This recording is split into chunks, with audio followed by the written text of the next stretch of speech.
Ahí está grabando. Bueno, ¿qué vamos a ver hoy? Hoy lo que vamos a ver...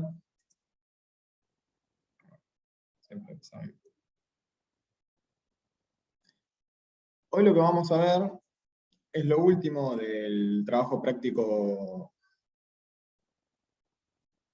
número 5, que es equilibrio de largo plazo. Nosotros vimos la clase anterior equilibrio de corto plazo de la empresa individual, entonces veíamos que tenía que igualar el precio al costo marginal para maximizar su beneficio, que no es otra cosa que la diferencia positiva en lo posible del ingreso total menos el costo total.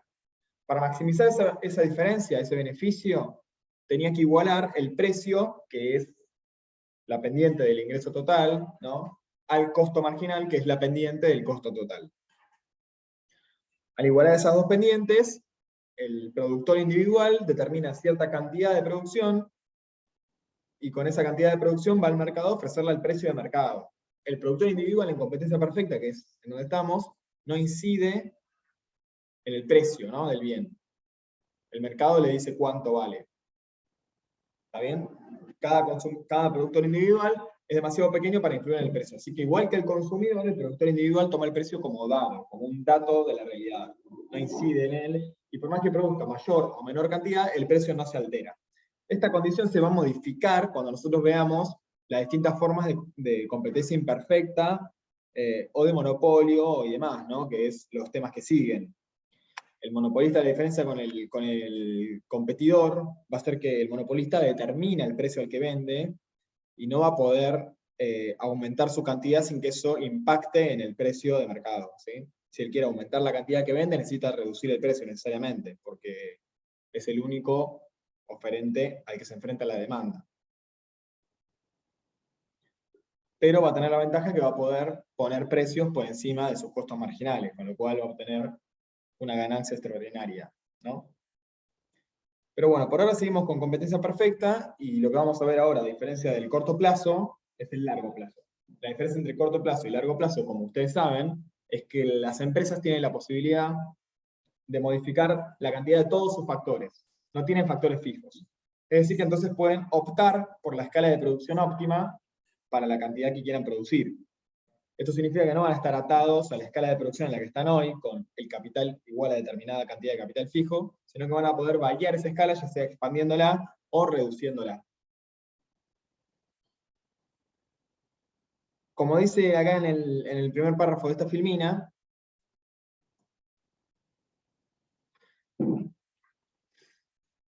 el empresario va a decidir qué escala de producción es la óptima en función de qué cantidad quiere producir, y la cantidad que quiere producir va a estar en función del precio de mercado, y el precio de mercado va a estar en función de la oferta y la demanda. Acá recuerden que habíamos hecho una pequeña digresión de, bueno, al final es como que no hay principio ni fin, es como Dark, ¿no?, la serie, que la hayan visto, habrán disfrutado mucho porque es fantástica, la mejor serie de Netflix, y bueno, es una paradoja temporal en términos de que no hay comienzo ni final, sino que todo está sucediendo al mismo tiempo. Bueno, acá es lo mismo.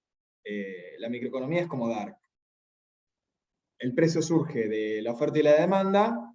La oferta, a su vez, está conformada por muchas decisiones de producción de muchas empresas. Esas empresas deciden cuánto producir en función de cuánto es el precio, ¿sí? Y volvemos de vuelta al círculo. Ahora bien, ¿qué pasa en el largo plazo? Hay un factor más. Nosotros habíamos dicho que una empresa podía tener beneficios normales, esto era beneficio económicamente igual a cero, ¿sí?, que recuerdan que no era lo mismo el beneficio contable. El beneficio contable podía ser positivo, pero el beneficio económico era cero, porque el beneficio económico incorpora más costos, incorpora el costo de oportunidad, que es lo que vos podrías ganar haciendo otra cosa.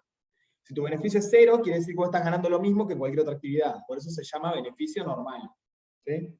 Entonces, si lo normal es que todos ganemos $10.000 por año, ese es el beneficio económico igual a cero. ¿Está bien? ¿Qué pasa? Si vos no tenés beneficios normales, a largo plazo va a haber cambios en tu mercado. ¿Por qué? Porque si en este mercado hay beneficios por encima de lo normal, es decir, yo estoy ganando $20.000 en vez de 10.000, lo normal es 10.000, entonces ¿qué va a pasar? El empresario de al lado, que está ganando $10.000 porque tiene beneficio normal, va a decir, mirá qué bueno está el negocio de este vecino, me voy a meter en el mismo negocio. Y él va a agarrar y se va a cambiar de rubro, se va a ir de su mercado donde tiene beneficios normales, y va a venir a mi mercado donde hay beneficio extraordinario. ¿Eso qué va a querer decir? Va a querer decir que la oferta de mercado, ¿sí?, la suma de todas las ofertas individuales, se va a expandir si hay beneficio extraordinario, ¿sí? Porque van a entrar capitales a mi mercado. Y esta es la clave fundamental de toda la teoría de la competencia. Y la teoría por la cual los clásicos discutían tanto sobre el tema de igualación de las tasas de ganancia, ¿sí?, que es un tema interesantísimo en toda la bibliografía de Smith, Ricardo y Marx, sobre todo. La igualación de las tasas de ganancia hace que si un tipo está ganando mucho más que otro, eso va a tender a nivelarse. ¿Por qué? Porque de la industria donde hay poca ganancia, se van a ir empresas, con lo cual va a subir la ganancia porque se va a distribuir el mercado entre menos gente, y en la que hay mucha ganancia van a entrar empresas, con lo cual va a disminuir ese beneficio porque se distribuye entre más gente. Entonces, ¿qué sucede? La competencia perfecta entre empresas va a hacer que todos tiendan en el largo plazo ¿a qué? A tener todos beneficios normales. ¿Sí? Todos van a terminar teniendo beneficios normales. Si hay uno que tiene beneficios extraordinarios, alguien se mueve para allá. Y si hay uno que tiene obviamente beneficios menores a los normales, se va a ir del mercado, ¿no? Nosotros dijimos que si vos tenés beneficios por abajo de lo normal, tenés el precio de salida, que es el cual dejás de producir en el corto plazo, pero en el largo plazo no vas a tolerar beneficios por abajo de lo normales. Vas a ir a buscar beneficios normales, por lo menos, o extraordinarios. Entonces, el que tiene por abajo lo normal se va a ir, y el que tiene por encima de lo normal, le van a llegar más competidores. En el largo plazo, si todos hacen lo que tienen que hacer, ¿sí?, si cada uno se va al mercado que le conviene, y todos son racionales, y no hay desequilibrios transitorios, información perfecta, y se dan todas las reglas de la competencia perfecta, todas las palopas de la competencia perfecta, en el largo plazo todas las industrias van a tener beneficios normales. Y acá está la clave de por qué los defensores del libre mercado y demás proponen que el capitalismo es la forma de organización social más eficiente. Porque si todas las empresas tienen beneficios normales, ¿qué quiere decir? Que todas las empresas van a estar produciendo a su mínimo costo medio. ¿Sí? Nosotros dijimos que el beneficio normal era cuando el precio se igualaba al costo medio mínimo. ¿Sí? Que es el punto donde el beneficio era igual a cero. Que todos tengan su precio igualado al costo medio mínimo, quiere decir que todos los bienes se están vendiendo a la mínima cantidad de dinero que se pueden vender, es decir, al precio mínimo que pueden tener. ¿Sí? Entonces, si este termo me costó producirlo en promedio 1.500 pesos, se va a vender a 1.500 pesos el termo. ¿Sí? No se va a vender a 2.000 ni a 3.000, no va a haber inflación, no va a suceder nada de eso. Se va a vender exactamente al valor de su costo medio.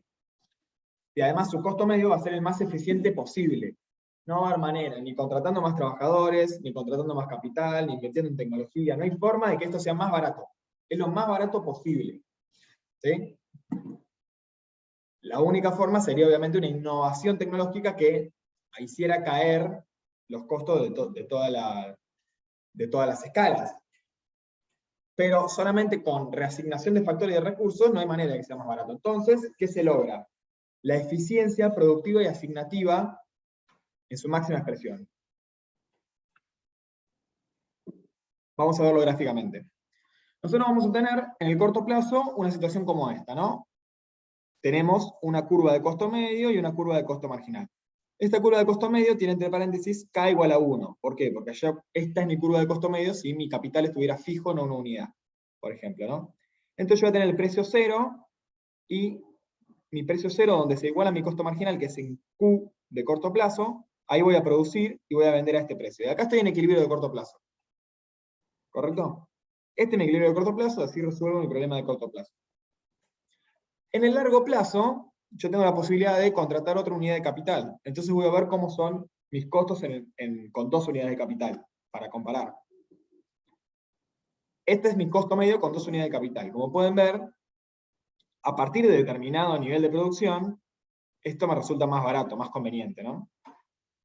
Fíjense que si yo produciera para este lado, acá presumiblemente esta curva va para arriba, ¿no? Entonces, si yo produzco muy, muy poquito, mi escala que más me conviene es tener una unidad de capital, me conviene estar en una escala chiquita. Ahora, si yo quiero producir más cantidad, bueno, me conviene una escala más grande. Así puedo formar toda la curva de largo plazo con distintas escalas. Capital igual a 3, capital igual a 4, capital igual a 5, esto podría seguir infinitamente. Fíjense que esto baja, baja, baja, hasta acá, que está la más baja de todas, y luego empieza a subir. Esto se da porque a partir de determinado punto, yo voy a dejar de tener economías de escala, como se llaman, y voy a empezar a tener deseconomías de escala. Un tema muy importante y que preguntamos siempre en el final. En el final les vamos a preguntar por esto seguro. ¿Sí? Casi es el tema principal del final. Obviamente toda la materia que vamos a hacer en el final. Pero esto entra muy probablemente, así que sería muy bueno que le den una leída muy minuciosa al libro y lo entiendan bien. ¿Qué sucede? Si yo quiero producir una cantidad en este entorno, obviamente lo más conveniente va a ser ponerme en este costo medio. Si yo quiero producir una cantidad en este entorno, el costo medio de capital igual a 3, acá es más bajo, pero acá ya fíjense que está por encima del de capital igual a 4, y acá va a estar por encima del de capital igual a 5, esto va a seguir subiendo. Si yo tengo que producir esta cantidad, una cantidad muy muy alta, y me va a convenir seguir ampliando la escala.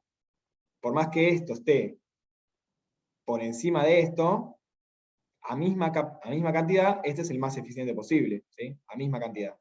En una cantidad igual acá muy alta. Si yo quiero producir muy muy alto, ¿por qué? Porque el precio es muy muy alto, entonces me conviene una escala de producción acá. Si yo voy a producir muy poco, me conviene una escala acá. Y si yo voy a producir en este entorno, me conviene una escala de producción de capital igual a 3. La magia de la competencia perfecta va a ser que va a llevar a todas las empresas a producir en la más eficiente posible. O sea, en este caso, en este ejemplo, en la de capital igual a 3. Ahora vamos a ver cómo sucede esta alquimia imposible.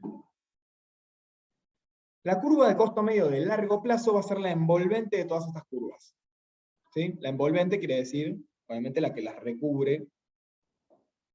¿Por qué? Porque si yo quiero producir esta cantidad, me voy a poner en la escala 1, entonces voy a tener este costo medio de largo plazo. Si quiero producir esta cantidad, voy a tener este. Si quiero producir esta cantidad, voy a tener este. Si quiero esta cantidad, este. Y si quiero esta cantidad, este. Y así sucesivamente. Entonces, la curva de costo medio de largo plazo, en definitiva, es una envolvente de todas las curvas de costos medios de corto plazo. La curva de costos marginales de largo plazo, obviamente, está dada por la derivada del costo total de largo plazo, y va a tener una forma similar a esta, ¿no? Y luego, ¿cuánto quisiera yo producir en el largo plazo?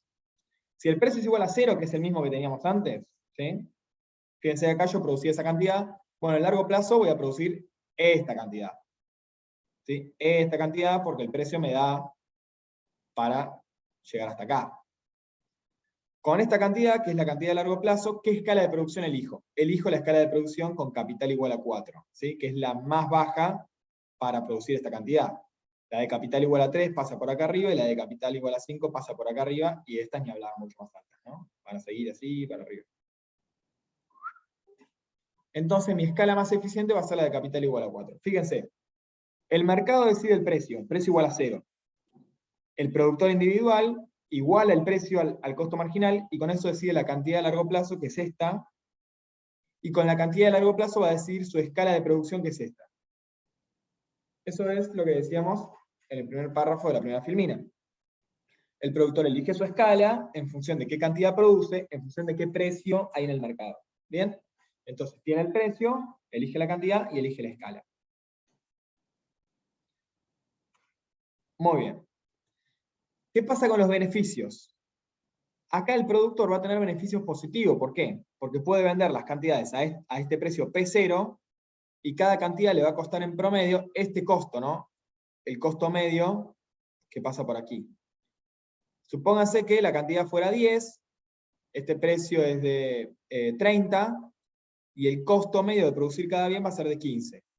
Quiere decir que yo voy a poder vender 10 unidades a 30 pesos, ¿sí? O sea, voy a obtener 300 pesos de ingreso.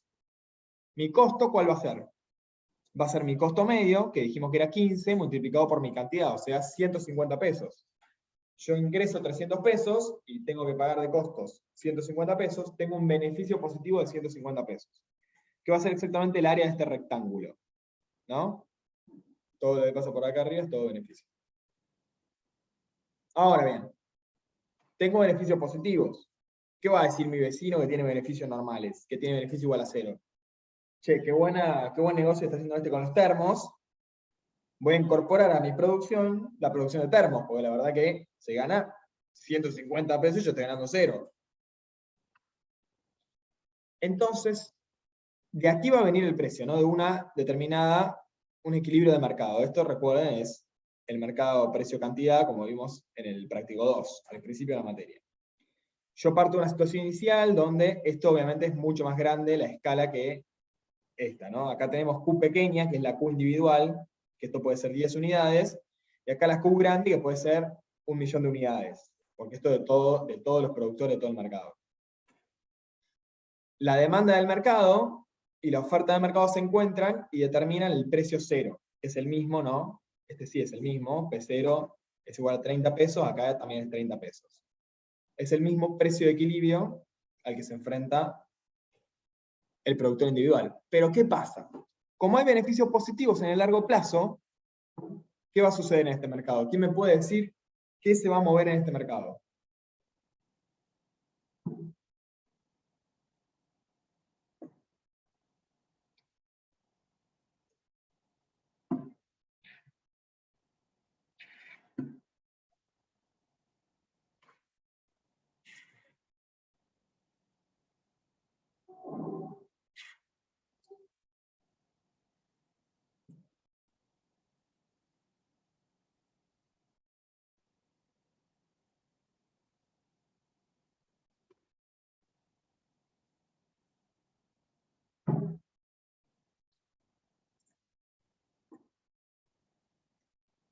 ¿Cómo fue la pregunta? La oferta, sí. Exactamente. La pregunta era, ¿qué se va a mover en este mercado, considerando que hay beneficios positivos? Y la respuesta que proponen es la oferta, y la respuesta está correcta.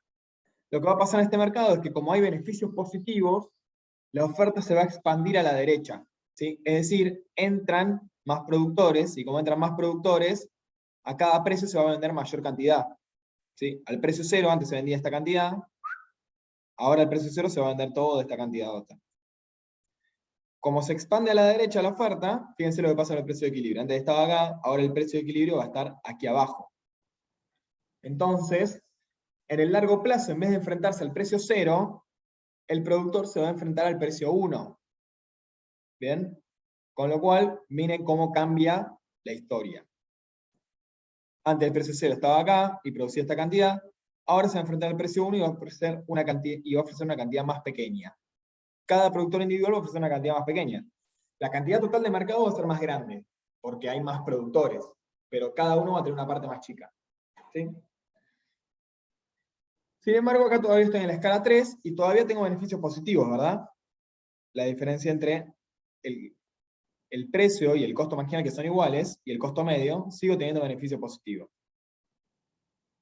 ¿Sí? Creció mi costo y bajó mi precio, pero mi beneficio sigue siendo positivo. Entonces, ¿qué va a pasar? Van a seguir entrando, ¿sí? Supongamos en el siguiente periodo, siguen entrando productores viendo que, mirá el negocio de los termos, vamos todos a vender termos, Bitcoin, no sé qué, todo el mundo a producir termo para vender. Estos son los mineros de Bitcoin, ¿no? Por ejemplo. Ese es un lindo ejemplo. Es un poco distinto. Bueno, no nos vamos a meter ahí porque es verdad que es un lindo tema para en algún momento meterlo en algún práctico o algo. La oferta se expande hasta que, ¿cuándo? Hasta que el precio baja, hasta precio 2, y va a seguir bajando las veces que sea necesario hasta llegar a este precio en el cual el precio va a ser igual al mínimo costo marginal posible, al mínimo costo medio posible. ¿Sí? ¿Por qué acá? Porque si fuera hasta acá, va a seguir bajando, y si sigue hasta acá va a seguir bajando, va a seguir bajando, y de acá ya no va a bajar más, porque acá ya el vecino va a decir, oye, mirá, se saturó el mercado de los termos, ya no me conviene. ¿Sí? Ya no me conviene. ¿Cuál es la diferencia entre esto con Bitcoin? La diferencia con Bitcoin es que en Bitcoin la demanda crece, entonces el precio se sigue haciendo rentable permanentemente, ¿no? Por ejemplo, producir Bitcoin, que sería minar criptomonedas, Este punto todavía no ha llegado porque la demanda está en expansión todavía de las criptomonedas. Pero bueno, el momento en el que la demanda deje de estar en expansión, se va a llegar a este punto donde ya el negocio de minar Bitcoin se va a terminar. Pero para eso quizá falta un siglo, ¿no? Una vez que llegamos a este punto, ahí va a estar en equilibrio tanto la empresa individual en el largo plazo, ¿no? Que es este gráfico, como la industria, que quiere decir que ya no hay beneficios positivos, entonces ya no va a entrar ni salir ningún productor. Entonces acá vamos a llegar a una situación de estabilidad total. El productor va a vender la cantidad de largo plazo esta, que fíjense que es más pequeña que la de antes, y más pequeña que la de antes, obviamente. ¿Sí? Se queda con una porción más chica del mercado. Pero se queda justamente con la porción que le va a permitir a él que produzca de la forma más eficiente posible. Es decir, va a estar en el mínimo costo medio de largo plazo.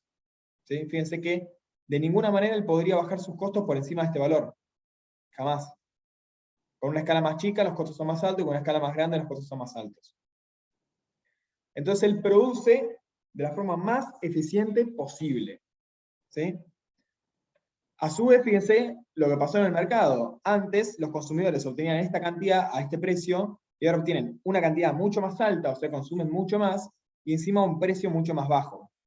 Los consumidores se vieron totalmente beneficiados. Y el productor individual se vio totalmente perjudicado, obviamente, porque antes tenía beneficios extraordinarios, producía mucho más, y ahora tiene beneficios normales. En el caminito, obviamente, se hizo una fortuna el tipo.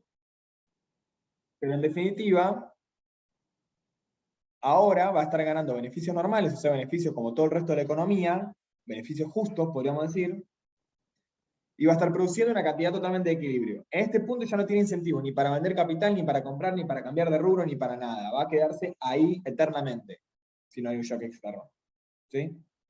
Entonces, fíjense cómo se alinea todo para decir, en el largo plazo, si no hay ningún tipo de fricción en el mercado, si no existe el poder, ni las barreras, ni los problemas de la información, ni las patentes, ni ningún tipo de barreras, todas las industrias va a pasar esta situación. Todas las industrias van a producir en equilibrio, al mínimo precio posible, de la forma más eficiente, beneficiando lo más posible a los consumidores y haciendo que todos los empresarios tengan beneficios normales. Este entonces es el equilibrio de largo plazo de los consumidores, de la empresa individual, de la industria y del mercado, todo al mismo tiempo. ¿Alguna pregunta?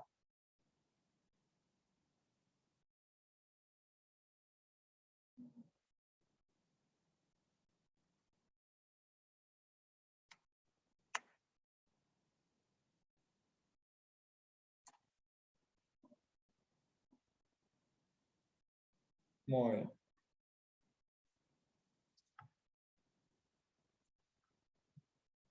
Acá tenemos un ejercicio que trata precisamente de esto, que es el ejercicio número 6. En el ejercicio número 6 a mí me dan un costo medio de largo plazo, ¿sí? Y me piden calcular el precio de equilibrio de largo plazo. Entonces, ¿cómo tengo que hacer? Yo voy a tener que encontrar cuál es el mínimo costo medio de largo plazo. Ahora bien, yo puedo hacerlo de dos maneras. Una es sabiendo que el costo marginal en el largo plazo se iguala al mínimo costo medio de largo plazo, como siempre, ¿no? Donde se cruzan costo marginal y costo medio, es porque es el mínimo costo medio. ¿Sí? En el corto plazo, el costo marginal de corto plazo con el costo medio de corto plazo, y en el largo plazo, el costo marginal de largo plazo con el costo medio de largo plazo. Donde se igualan es el mínimo costo medio. Entonces, lo que yo voy a hacer es calcular a dónde se igualan. Podría también utilizar otra técnica, que va a ser distinto, que sería derivar el costo medio de largo plazo, ¿sí? Encontrar la derivada primera de esta función, y esa derivada primera igualarla a cero, y eso me va a dar también la cantidad que minimiza el costo medio, ¿no? Nosotros sabemos cualquier función, al derivarla, igualarla a cero, encontramos un mínimo o un máximo dentro de un entorno, ¿no? Podría ser también un punto de inflexión, y ahí entran las condiciones de segundo plazo y demás, cuestiones que hay en análisis, pero acá en las funciones sencillitas que usamos en microeconomía, va a ser un mínimo o va a ser un máximo, no hay duda. Entonces, podrían hacer eso. Pero más fácil, me parece, es igualar el costo medio al costo marginal.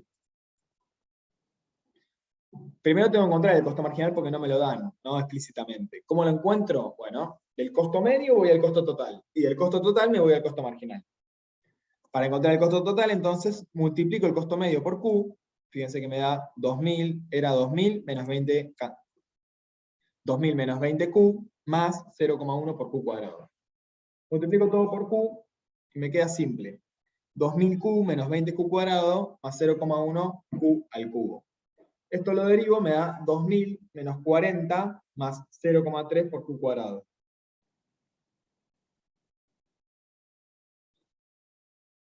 ¿Sí? Este es el costo marginal de largo plazo. ¿Qué tengo que hacer? Lo tengo que igualar. Lo tengo que igualar al costo medio que tenía. Entonces, si igualo la función de costo marginal, que acabo de encontrar con la función de costo medio que me habían dado, despejo, aquí paso dividiendo la Q, ¿sí?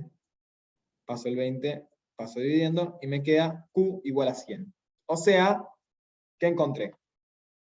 Esta QLP del punto donde se cruzan, encontré esta cantidad que me da igual a 100.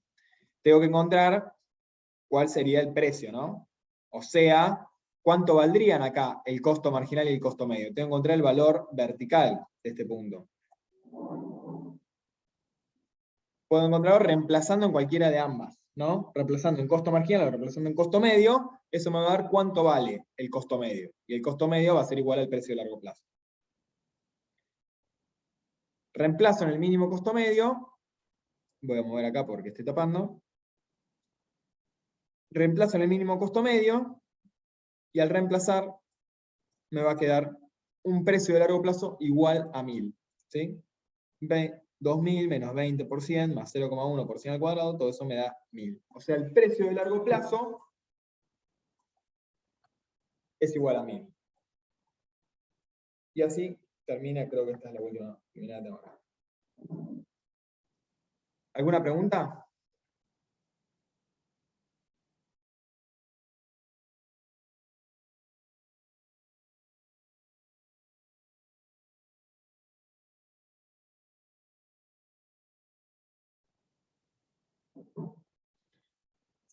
Porque si no hay ninguna pregunta, pasamos ya a la parte de impuestos y demás, que lamentablemente me olvidé las filminas, así que después se lo voy a subir, pero lo voy a tener que explicar de forma sin filmina.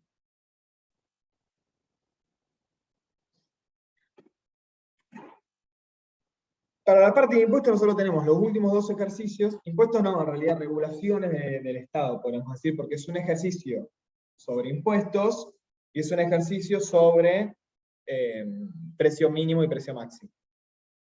Recuerdan que yo les dije que íbamos a hablar de este tema ahora, y les adelanté que en la teoría marginalista, más o menos, siempre llega a la conclusión de que es mala la intervención del Estado, ¿no?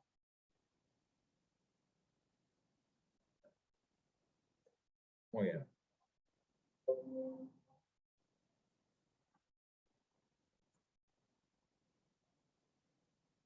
Yo voy a...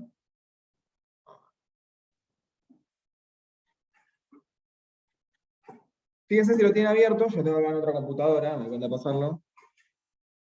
El práctico número 5, los ejercicios 10 y 11. ¿No?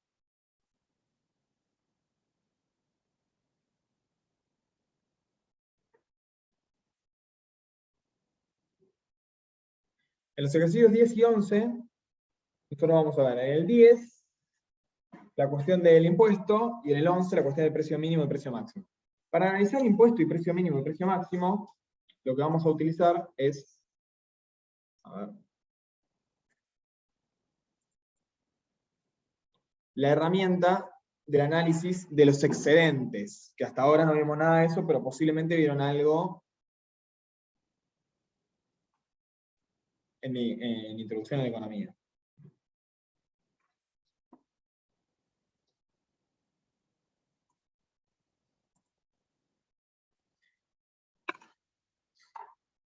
¿Me ven bien? Porque a mí se me está trabando todo.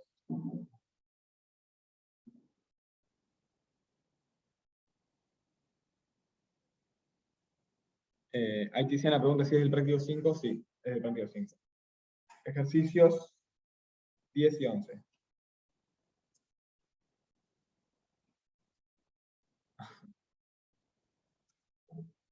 Sí, práctico 5.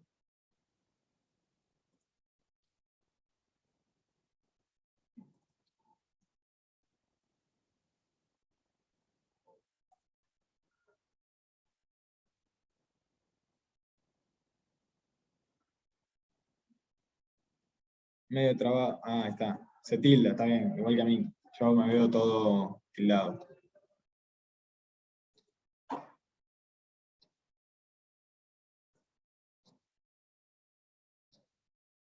Capaz que tengo que cerrar acá alguna cosilla. Vamos a ver si mejora un poco.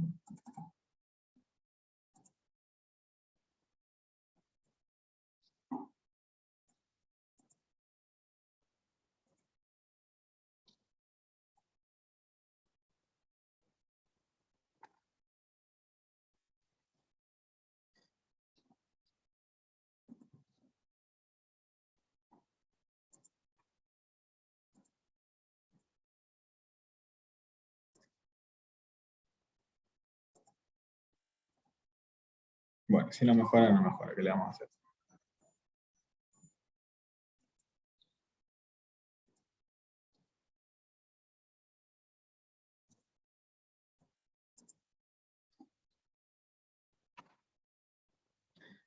Ahí ven mi pizarrón.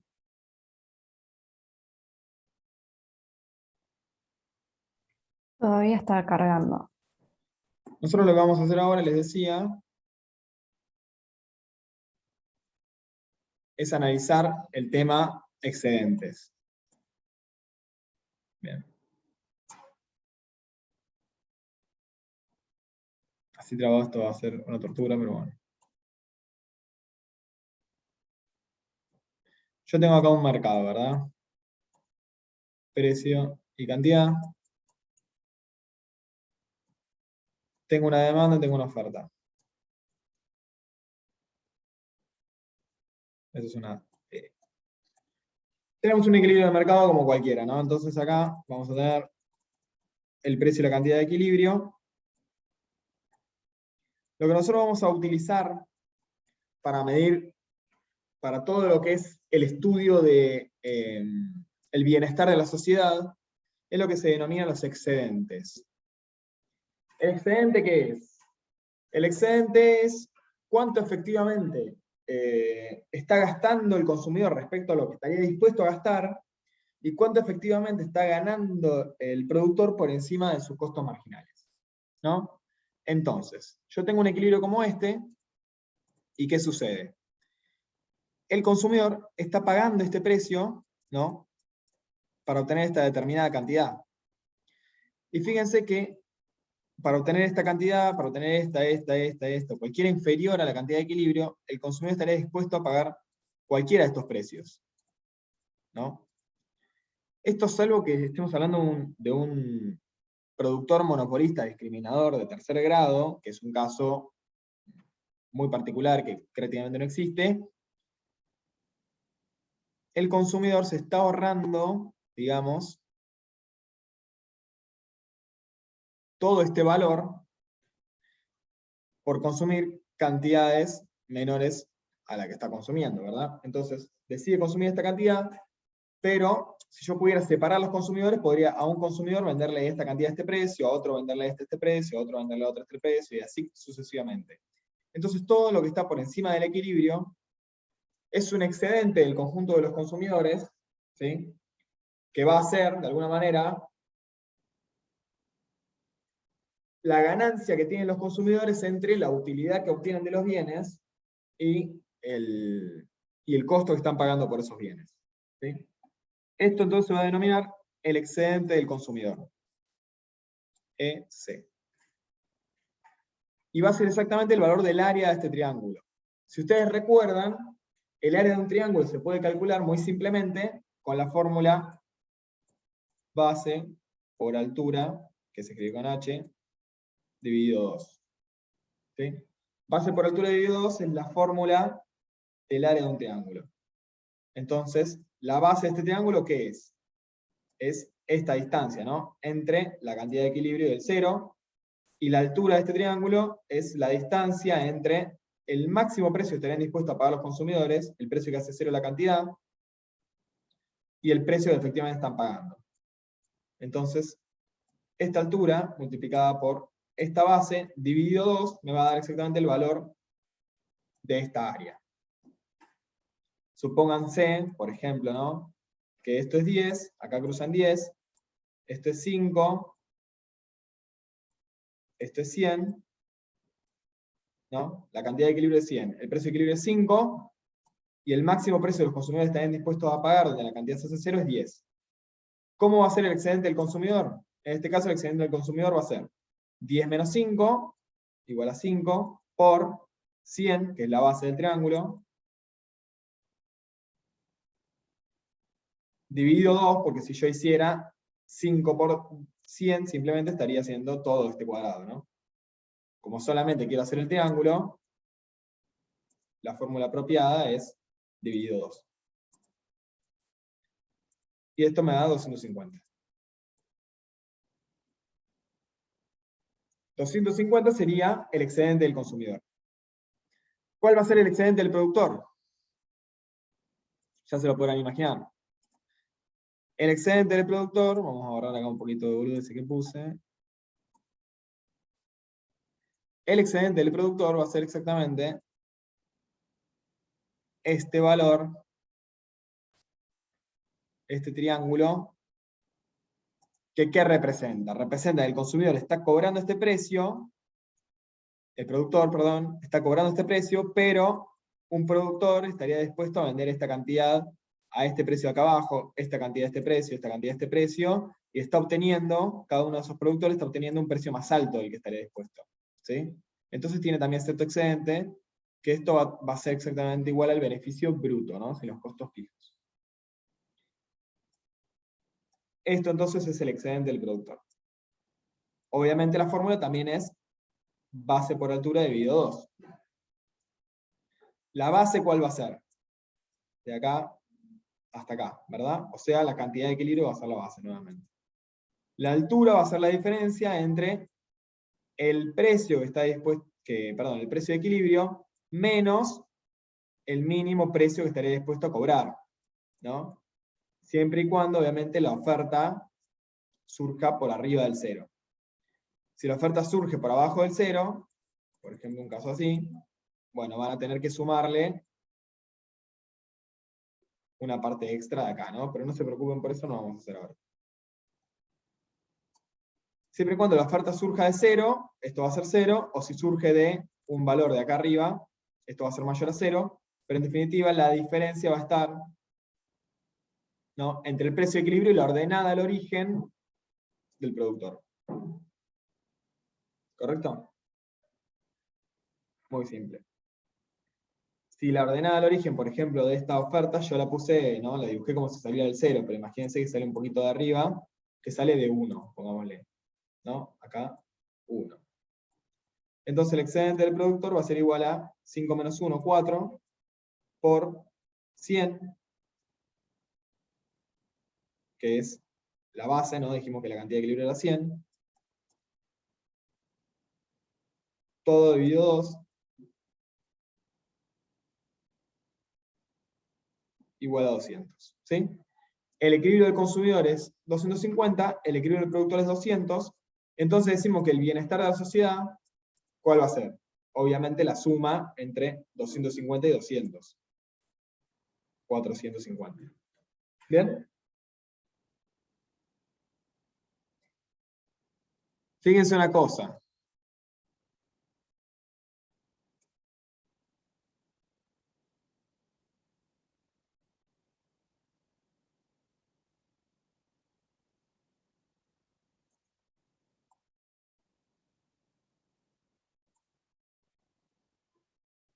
Se me borró la oferta, no quería que se me borre, pero bueno. Yo tengo la oferta por acá más o menos. Fíjense si yo tuviera una oferta, otra, que fuera para acá arriba. Este sería el excedente del consumidor y este sería el del productor. ¿Cómo son los excedentes? ¿Mayores o menores que antes?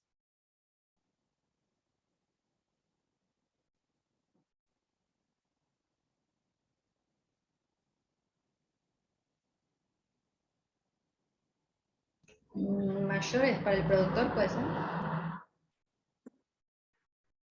¿Qué opinan?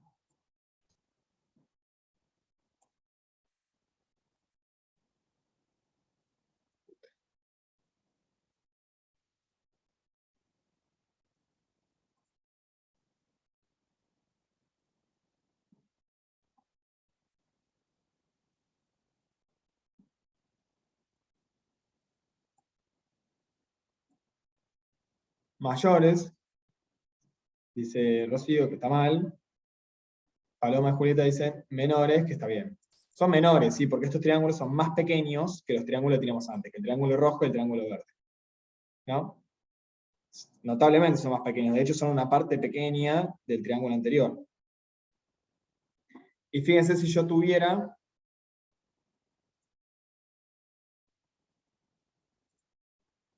una oferta como esta. ¿Qué sucede ahí con los excedentes?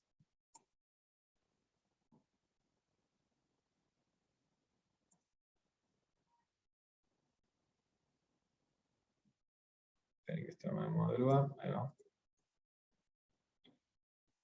Acá son mayores, claramente, los excedentes, ¿sí? Lo mismo podemos ver, ¿sí? Yo tuviera una demanda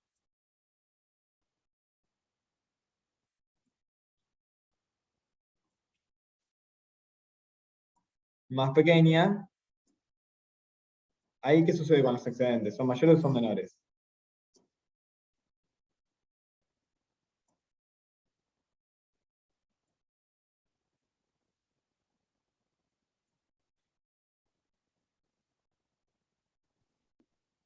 Son menores. Bueno, menores, lógicamente, ¿no? Estos excedentes son menores que los que teníamos acá. Y si yo tuviera una demanda más grande, los excedentes serían mayores, por supuesto. Entonces acá una conclusión importante, más allá de todo este dibujito. Mientras más sea la demanda y mientras más sea la oferta, más grandes son los excedentes. ¿Sí?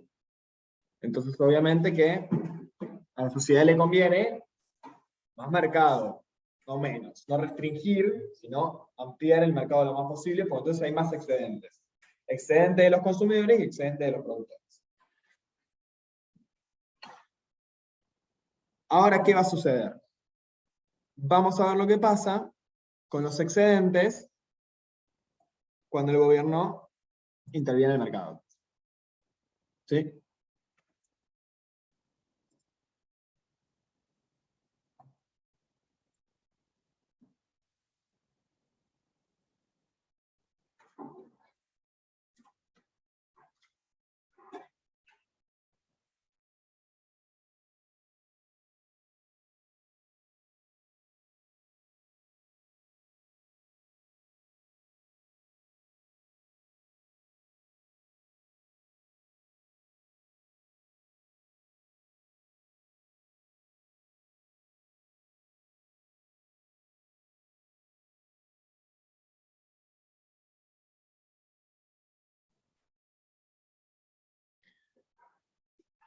Bueno.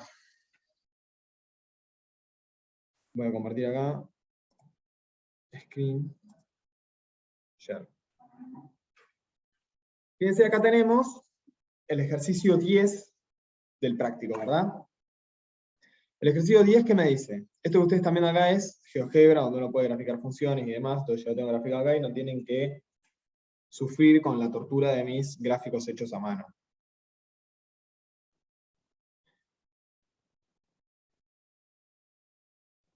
El ejercicio 10 les dice, bueno, usted tiene una demanda que es 600 menos 40 por el precio y una oferta que es 20 por el precio, entonces primero hay que calcular el equilibrio. Eso es fácil, ¿no? Acá tenemos el equilibrio que está en Q igual a 200 y precio igual a 10, ¿no? La verde es la demanda y la azul es la oferta. Y por supuesto, nosotros vamos a tener acá determinado excedente.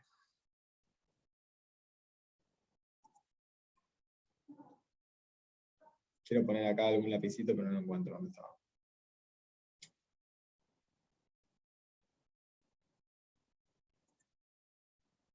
A ver.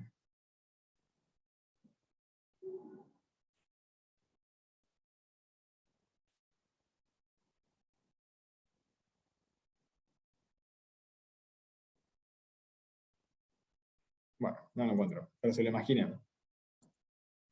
Entre este punto, ¿no? Que fíjense, el ordenado de origen es 15, y el precio que es 10, y de la cantidad 0 a la cantidad 200, todo este triángulo es el excedente del consumidor, ¿no? Que ustedes hacen 15 menos 10 por 200 menos 0, le va a dar, acá estoy mirando, igual lo tengo, 500, ¿no? 15 menos 10, 5, por 200, 500. No, está mal, ¿qué estoy diciendo? 15 menos 10 es 5, por 200, 1000, le da el excedente del consumidor. Y el excedente del productor va a ser 10 menos 0, que es 10, multiplicado por 200, ¿no? Que es 2000. Entonces, el excedente del productor es 2000 y el excedente del consumidor es 1000. Muy bien. ¿Qué va a suceder a continuación? Lo que me va a decir es, el gobierno quiere aplicar un impuesto de 3 pesos, ¿no? Acá sí voy a necesitar sí o sí escribir, así que bueno, se va a complicar un poco todo.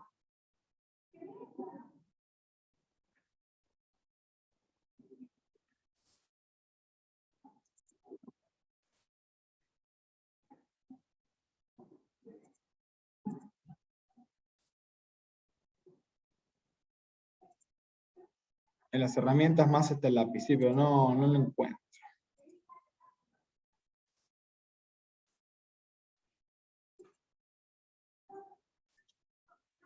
Así vamos a ir así, cambiando de una a la otra.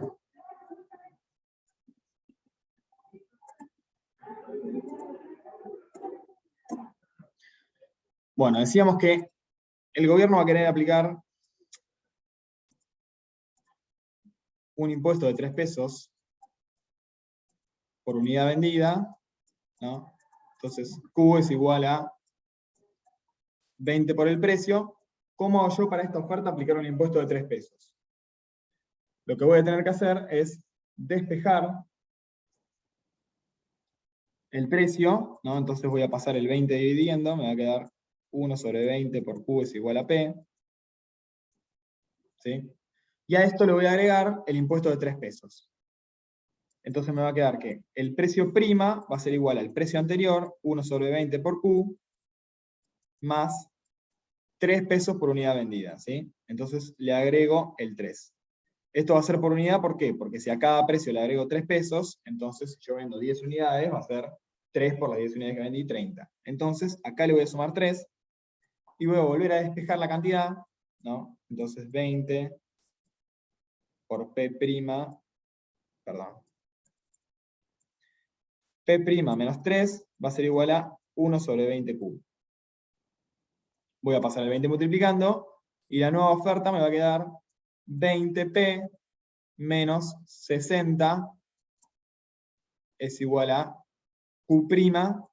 Esto sería la cantidad con el impuesto. ¿Bien?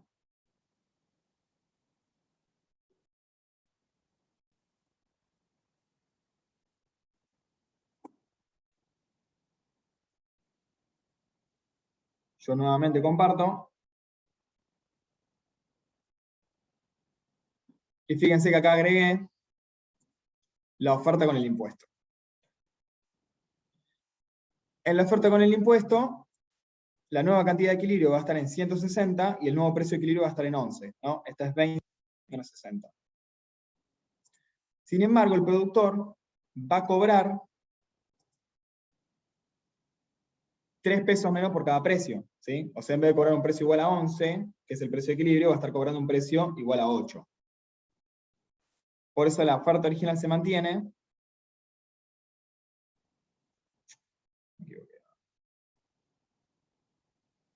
Bueno, sí, eso está bien. En realidad lo que yo quería hacer es...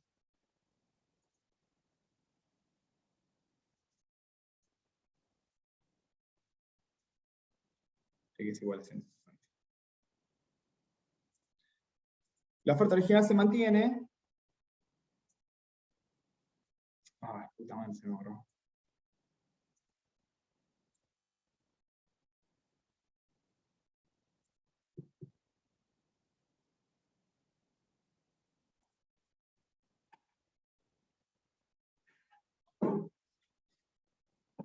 Y el productor va a estar situado en este punto, ¿no? En cantidad de equilibrio 160 y precio que cobra 8 pesos. Mientras que el consumidor va a estar situado en el punto de arriba. El consumidor va a estar consumiendo 160 unidades a un precio de 11. ¿Sí? La diferencia entre el precio que va a estar cobrando, que va a estar pagando el consumidor y el precio que va a estar cobrando el productor, de 3 pesos, va a ser exactamente los 3 pesos que recauda el gobierno por unidad, ¿verdad?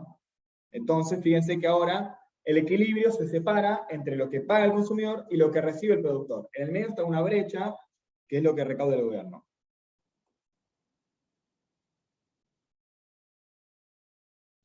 ¿Qué sucede acá con los excedentes?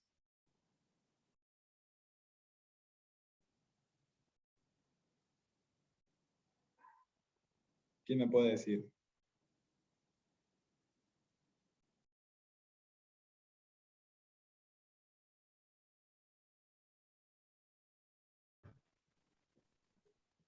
Los excedentes disminuyen en general.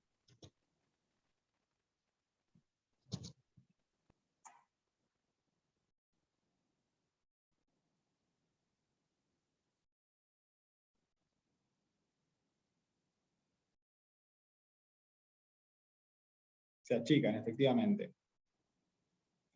Fíjense que ahora, vamos a poner acá,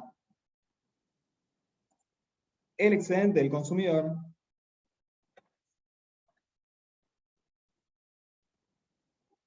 va a estar en este triángulo verde de acá arriba, ¿no? No lo puedo pintar porque no encuentro el maldito lápiz, pero ustedes lo pueden ver tranquilamente. El excedente del productor va a ser este triángulo de aquí. ¿Sí? Y el excedente del consumidor, en cambio, ahora sí necesito I igual a 8, va a ser el triángulo azul de abajo. ¿No?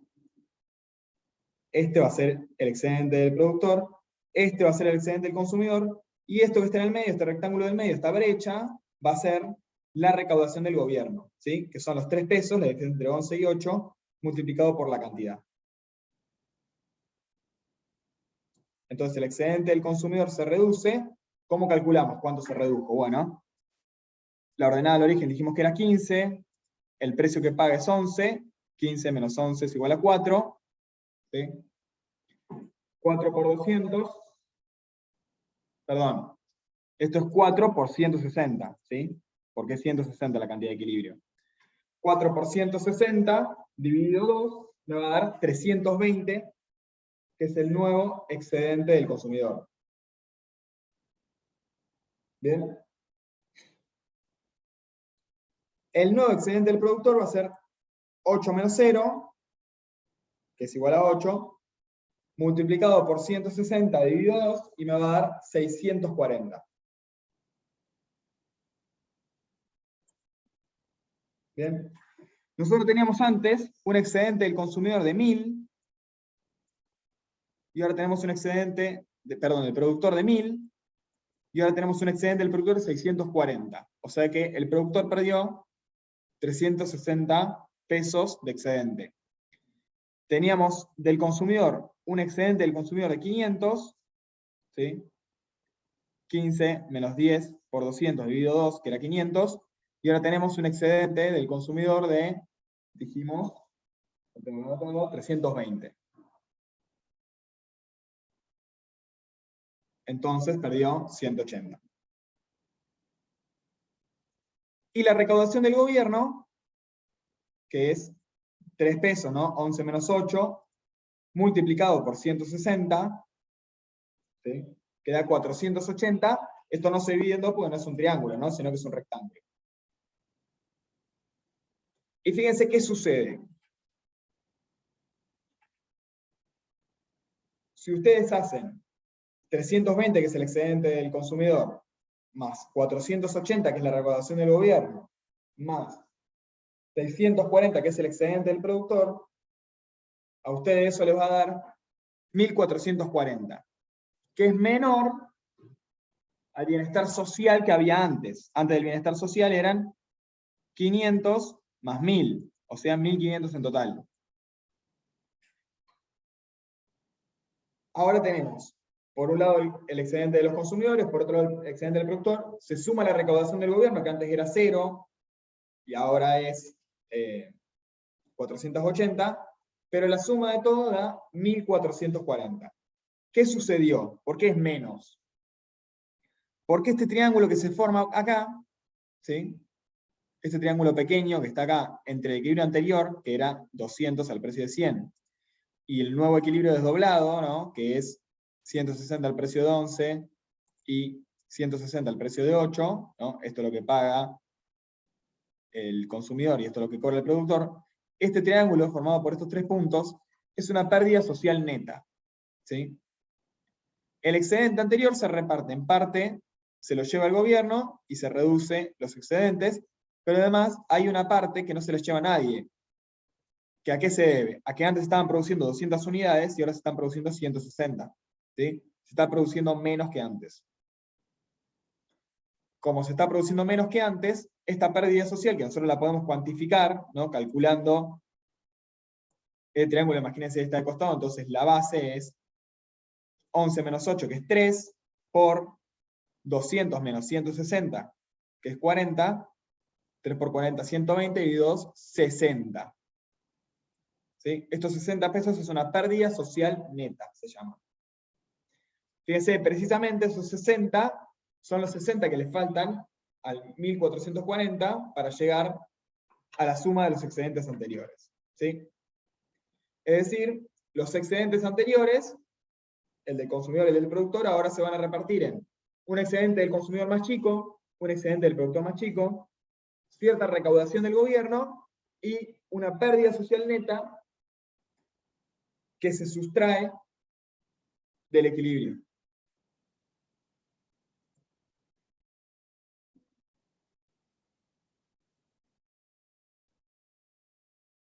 ¿Bien? Entonces, este rectángulo, y repaso porque están preguntando en el chat, este rectángulo de aquí es la recaudación del gobierno. Este es el excedente del consumidor, este es el excedente del productor, y este triángulo de aquí es una pérdida neta. O sea, una reducción en el bienestar de la sociedad.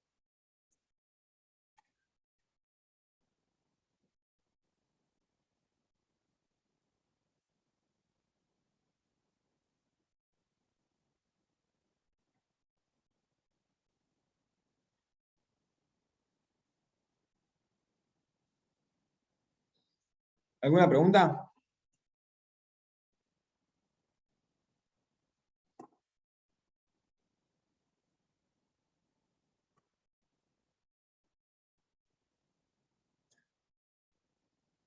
Rápidamente les muestro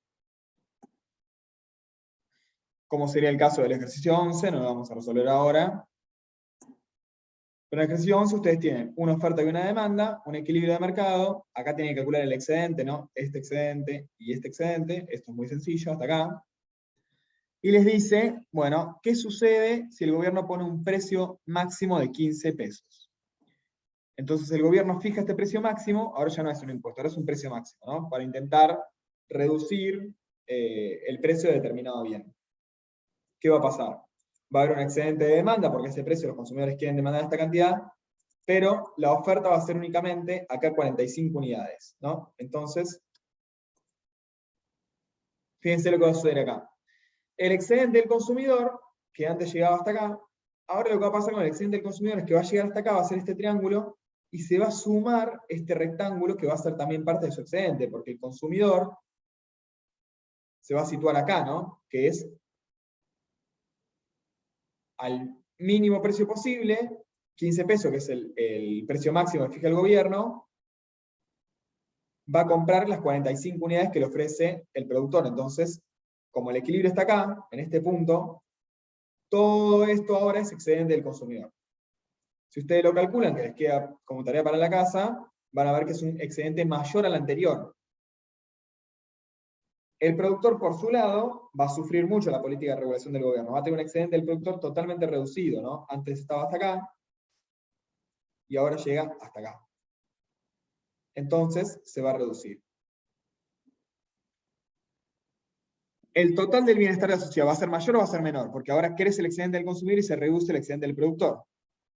La respuesta está en, si ustedes miran el triángulo original que llegaba hasta acá y volvía hasta acá, ¿no? El triángulo de la suma de los dos excedentes. Ahora, en vez de este triángulo, tenemos este poliedro, ¿no? Que llega hasta acá y llega hasta acá. Como pueden ver, el área de esto es más chica que el área del triángulo total. Entonces ustedes acá también van a tener una pérdida social neta, que son este triángulo formado por esos tres puntos, ¿no? Que ustedes tienen que calcular. Es decir, crece el excedente del consumidor, los consumidores se ven beneficiados por el precio máximo, ¿sí? Pero se reduce la cantidad que pueden comprar. Se reduce el excedente del productor, una parte va a los consumidores de ese excedente, es decir, se lo apropian ahora a los consumidores, parte del excedente del productor, pero otra parte del excedente del productor se pierde, ¿no? Los consumidores tienen pérdida de ganancia, el neto probablemente en un caso como este les da positivo, ¿sí? Porque pierden esta puntita de este triángulo de acá, pero ganan todo este área. El excedente del productor da claramente negativo porque pierde todo esto, y la suma de ambos da negativo, ¿sí? Porque hay una pérdida social neta. Es decir, si el Estado tiene una política de distribución, de redistribución, como sería poner un precio máximo, va a beneficiar a los consumidores, va a perjudicar a los productores, pero el conjunto de la sociedad se va a ver perjudicada. ¿Qué va a decir la teoría microeconómica? No, lo mejor sería que vos dejes el mercado sin regular y después cobres un impuesto directo sobre el productor y eso se lo transfieras directamente a los consumidores. Entonces le va a poder transferir más plata o le transferís la misma cantidad, pero perjudicás menos al productor. ¿Sí? Por eso es lo que les digo que la teoría microeconómica nunca recomienda intervenir en el mercado. ¿Alguna duda? La teoría microeconómica marginalista, ¿no? De la escuela neoclásica y demás, que es la que vemos en esta materia. Obviamente que esto está súper discutido por millones de autores y de trabajos que verán más adelante en la carrera.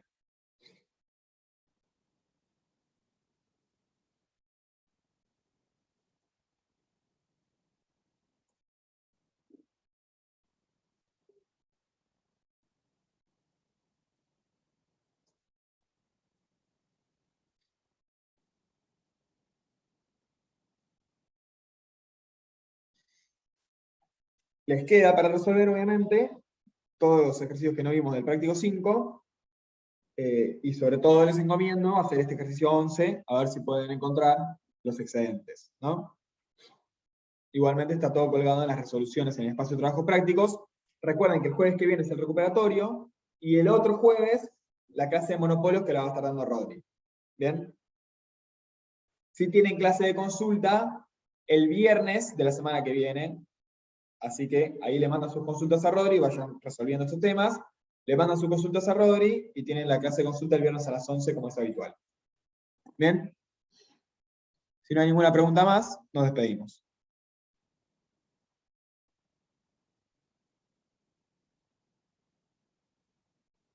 Bueno, un saludo para todos.